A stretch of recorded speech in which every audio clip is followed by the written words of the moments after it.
الناس في الكومنتات بتقول لي اهم حاجه تاكل سكر، فانا عايز اقول لك دي وجبه طيبين.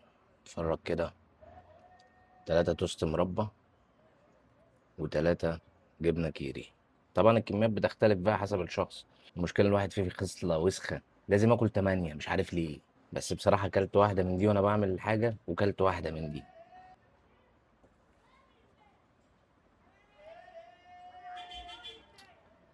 بص بص، بقول لك ايه بتموت.